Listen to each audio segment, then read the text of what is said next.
have to take him out? Does he have a target on his back? You mean the new supreme leader? You mean the son? How can there be an Iran? Well, with I don't Ayatollah? want to say that, but you know, I was disappointed because we think it's going to lead to just more of the same problem for the country. So I was disappointed to see their choice. رحمت الهی بر ما در زیر آسمان باریدن گرفت. همین الان اعلام کردن با رأی قاطع مجلس خبرگان حضرت آیت الله العظما سید مجتبی خامنه‌ای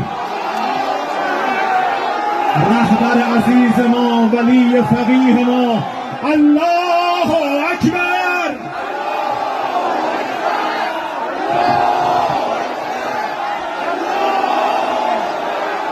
الله اکبر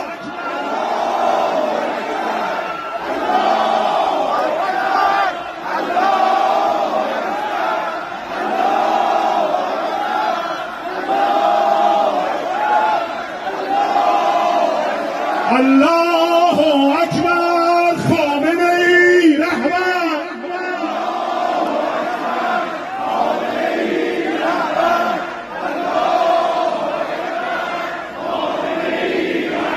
دست خدا بر سر ماست خامنه‌ای رهبر